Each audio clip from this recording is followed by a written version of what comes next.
Putin भारताच्या 2 दिवसीय दौऱ्यावर होते। आज पुतीन यांना राष्ट्रपती भवनात गार्ड ऑफ ऑनर देण्यात आला। त्याआधी राष्ट्रपती द्रौपदी मुर्मू आणि पंतप्रधान मोदींनी अध्यक्ष व्लादिमीर पुतीन यांचं स्वागत केलं। तसंच गार्ड ऑफ ऑनर नंतर अतिथींची ओळख आणि संवाद झाला। यानंतर पंतप्रधान मोदी आणि पुतीन यांनी दोन्ही देशांमध्ये झालेल्या करारासंदर्भात माहिती दिली। मेक इन इंडिया अंतर्गत रशियन कंपन्या भारतात गुंतवणूक करतील असं पुतीन यांनी सांगितलं। त्यासोबतच व्यापार आणि शिक्षणासोबतच अनेक क्षेत्रात करार झाल्याचंही पुतीन यांनी सांगितलं। तर रशियन लोकांसाठी 30 दिवसांचा निःशुल्क व्हिसा देणार असल्याची माहिती पंतप्रधान मोदींनी दिली। तर भारत दौरा संपवून पुतीन रशियाकडे रवाना झाले।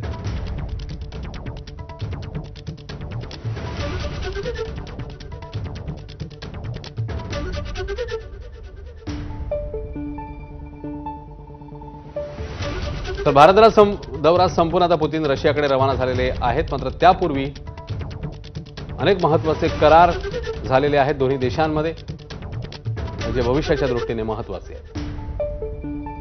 तर भारत रशिया यांच्यात कोणकोणते सहकार्य सामंजस्य करार झाले आहेत, नजर टाकूया।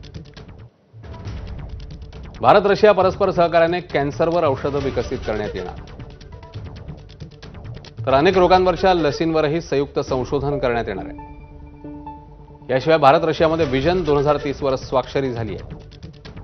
2030 पर्यंत $100 बिलियन व्यापाराचं लक्ष्य ठेवण्यात आलं। अन्न सुरक्षा क्षेत्रासंबंधित करारांवरही स्वाक्षरी करण्यात आली आहे। पुतीन यांच्याकडून मोदींना रशिया भेटीचं निमंत्रण देण्यात आलं। राष्ट्राध्यक्ष पुतीन यांच्या राष्ट्रपती भवनातल्या कृतीची आज चर्चा पाहायला मिळाली। पुतीन यांच्या स्वागतासाठी स्वतः राष्ट्रपती द्रौपदी मुर्मू आणि पंतप्रधान मोदी पुढे सरसावले। पण त्याआधी पुतीन यांनी थेट सलामी देणाऱ्या जवानांसोबत हस्तांदोलन केलं। पुतीन यांनी केलेल्या